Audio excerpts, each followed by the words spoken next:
घर में आए मेहमान। राहुल अपनी पत्नी सीमा और अपनी माँ के साथ रहता था। गर्मियों की छुट्टी में राहुल की बुआ फूफा अपने लड़के सोनू के साथ उनके घर रहने आए।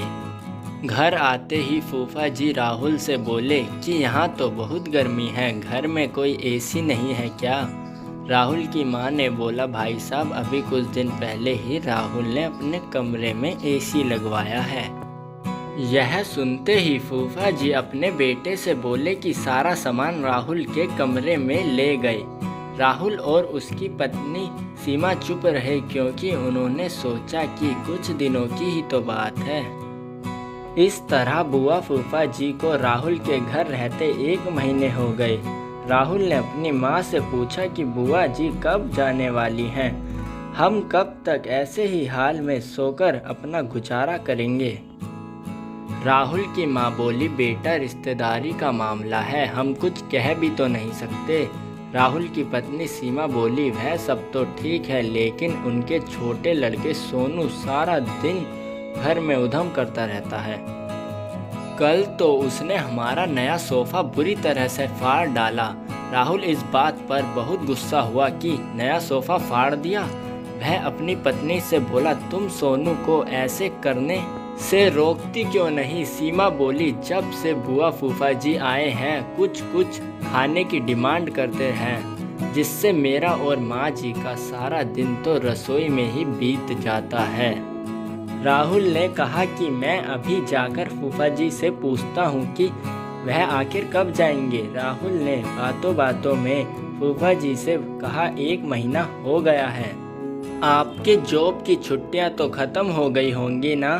फूफा जी बोले, राहुल मैंने जॉब तो कब की छोड़ दी, अब तो मैं बिजनेस करता हूँ और अब मैं इस शहर में कुछ बिजनेस खोलने की सोच रहा हूँ। पहले इस शहर को अच्छे से समझ लूँ, जिसमें 2-3 महीने तो लग ही जाएंगे। यह सुनकर राहुल समझ गया कि फूफा जी अभी जाने वाले नहीं हैं। उसने यह बात अपनी पत्नी और माँ को बताई। सीमा बोली, जब घी सीधी उंगली से नहीं निकलता तो उंगली टेढ़ी करनी पड़ती है, इनके साथ भी कुछ ऐसा ही करना होगा। आप यह काम अब मुझ पर छोड़ दीजिए। उसी रात बुआ और फूफा जी छत पर थे, तभी उनके लड़के सोनू चिल्लाता हुआ उनके पास गया और बोला कि मैंने अभी एक चुड़ैल को देखा है। तभी एक चुड़ैल वहां आ गई और बुआ और फूफा जी को बोली कि तुम में से कौन पहले मेरा भोजन बनना चाहेगा। चुड़ैल को देखकर वह बहुत डर गए और उस घर से भाग गए। उनके जाने के बाद सीमा ने अपना चुड़ैल का मुखौटा उतारा। बुआ के परिवार जाने के बाद सबने चैन की सांस ली। सीमा की सास ने सीमा से कहा कि तू तो बड़ी अच्छी चुड़ैल बनती है। यह कहकर सब हंसने लगे। सीख, इस कहानी से हमें यह सीख मिलती है कि हमें किसी भी रिश्ते का गलत फ़ायदा नहीं उठाना चाहिए।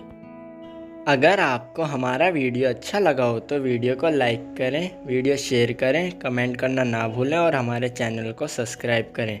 मिलते हैं अगली वीडियो में।